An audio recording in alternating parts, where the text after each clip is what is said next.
Hello Gunners, welcome to another video, and obviously in today's video we've got sort of an update from David Ornstein on Arsenal's transfer targets this summer, some interesting news regarding a centre-half in terms of us targeting him, and some other stuff to get through as well. But before I begin, if you are new here, please hit the subscribe and the like as well, it'd be greatly appreciated. But let's get straight into it, and firstly, I'm just going to give it to you guys. If you want to sort of see what I'm talking about, I'm very active on Twitter as well. It's the sort of platform where I just put all of my raw thoughts on there, and it'll be nice for more of you to come over to connect, to reply, get talking, definitely would be really good. But straight into the news. Martin Zubimendi's transfer to Arsenal is regarded by the club as being done and signed, and the player is expected to link up with the squad for the start of pre-season. Real Madrid liked Zubimendi but did not pursue or actively work on recruiting him. So obviously we've all seen in the past few days Zubimendi's been absolutely fantastic, a player that's really grown on a lot of Arsenal fans. I knew he had the quality, but I feel as though Arsenal fans sort of saw the name and didn't think about, okay, why would Arteta want a player like this? What would he bring to our squad? And he's certainly shown for Spain, over the two games, even though they lost the final, that he can be really important, different ways of playing. And if we're looking in detail at his game, he played 120 minutes. Looking at that heat map, he was everywhere. 6'8", everywhere, driving with the ball all the way up to the 120th minute. He's very fit. He's very courageous. He loves a duel. He loves to be involved. And I mean, on the ball, he's Spanish. It's incredible. Look at that. 118 touches, 94% pass accuracy. We're getting a top player. We are getting a top player. This is a player who a lot of Spanish top sides would have wanted him. Atletico, Real Madrid, Barcelona. Although Real Madrid, they try and say they didn't want him. They tried their best. Arsenal's pull came out through in the end, and I'm very happy we've got a player like Zubimendi. I really do think he's going to elevate us in that midfield for sort of part of the pitch. If Partey stays, if he doesn't stay, a Guehi coming in, a player I really like, and if you follow me on Twitter, you'll know I really like him. But yeah, it was just nice to get that confirmation that Zubimendi, it's all done pending the medical, and there shouldn't be anything to worry about. But I think the major big news was in terms of the centre-half department. We all know about Kiwior being the main sort of backup for both Saliba and Gabriel, but it feels like we're a bit light and a bit sort of balance-wise, we're not right there, in terms of we've got a left-footed centre-half that's played right centre-half. We need a right centre-half who can play left centre-half as well. That's why we wanted Dean Huijsen, who again, we all saw his quality in the Nations League. Fantastic player. Madrid have got a top player there. But who's the next best player who can play left centre-half and right centre-half with England experience, with experience in the Prem, with winning stuff as well this season? Well, let's have a read. Mikel Arteta would like a central defender to complement the first choice pair of Gabriel Magalhaes and William Saliba. If Arsenal do enter the defender market, one man high on their list is Mark Guehi. Guehi has a year remaining on his contract at Crystal Palace, which could make him considerably more affordable. The issue may be whether the player is prepared to join Arsenal, where he must compete for a place in a World Cup year. So that is the massive news, but Mikel Arteta loves competition. He absolutely loves for it. He sort of lives for it as well, and I feel as though he would be perfect for us. I've sort of drafted it up. Saliba, Guehi, Gabriel and Kiwior. He's got to be up there as one of the best defensive cohorts in terms of centre-halves. Thinking about the quality on show there, and something Guehi has, like Huijsen, is he can play left centre-half. So if Gabriel is injured, you don't feel confident with Kiwior still, you can play Guehi there. He's brilliant on the ball, he's strong in the duel. He can play right back as well, Guehi. I think that's a really important aspect of his game. He can play in the right back zone.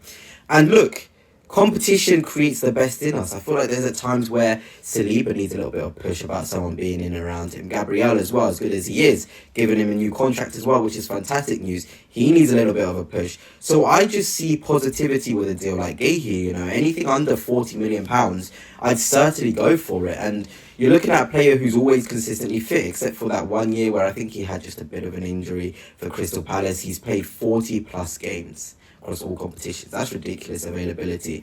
But as we know, players, they come to Arsenal and miraculously they lose that ability to be available. But Mark Guehi has the quality on and off the ball. He's got the leadership qualities as well. He's right-footed and left-footed. He's really strong on it, and he's available. What more could you want from a player? If he's willing to come, you make a deal like this happen without a shadow of a doubt. He's not the sort of player you pass up on. He's a great market opportunity. Thinking about Dean Huijsen, market opportunity. Mark Guehi is that. And I think as well, Ousmane Diomande would be the next in terms of in-liners playing left centre-half, right centre-half. You can play DM as well, right back too. Those are the defenders we need to be getting in to provide the backup, and that's really nice. But let's get on to Benjamin Sesko, because we've had a bit of an update in terms of him. And Fabrizio Romano says Arsenal are focused on Benjamin Sesko, discussing and advancing for Sesko, the other name in the list, Victor Gyökeres. At the moment, that situation is not developing. So nothing on Gyökeres. Everything points towards Sesko. And it also brings me on to the other point. I haven't really got the sort of long text for it up here. But Hand of Ozil, obviously a very, very good source on Twitter, he came out not too long ago, an hour ago, and he said that Benjamin Sesko is a player Arsenal really like, and that Leipzig actually need to settle. They're really in a poor financial situation, and they need to get him off the books. And they have sort of been touting to the media that everything is okay, everything is good, but in reality they need to sell Sesko before, I think it's the next financial year, so early July. And Saudi clubs are involved, and they're trying to push Sesko to go to Saudi, but Sesko wants to lead the line for Arsenal. He wants to stay at Arsenal, to go to Arsenal. And Arsenal are sort of playing poker. They're being like, okay, the player wants to come to us, but we aren't going to pay over the odds for this. We're going to pay what we think is needed for someone like Benjamin Sesko. Leipzig, their hand has been shown, sort of. It's been shown, and it's now just up to Arsenal to see where is that final step or that final fee where we won't go above. Because there will certainly be that final fee for Sesko. But what also Hand of Ozil did mention was the interest in Ollie Watkins. And I put this out on my Twitter when I saw the news from Hand of Ozil. He says that Ollie Watkins is the first fail-safety option, he put it, in terms of if a deal with Sesko doesn't happen. So probably, most likely, ahead of even Gyökeres in the list. And I've said it, Ollie Watkins is Mr. Reliable, 117 goal contributions across the last 5 seasons, Premier League proven, experience. I'm a big fan of him. He's one of my favourite centre-forwards in terms of, he has pretty much everything in terms of, he's just a goal scorer. He's just a goal scorer and someone that can assist as well. And somebody with experience, you know, and you can't take away from what Ollie Watkins can bring to the side. He'll score. He'll hold the ball up. He's good in the air as well for his size. He's just really solid. And for £35 million, which would be the fee I reckon would be asked for Ollie Watkins, that's not bad whatsoever. It really, really isn't.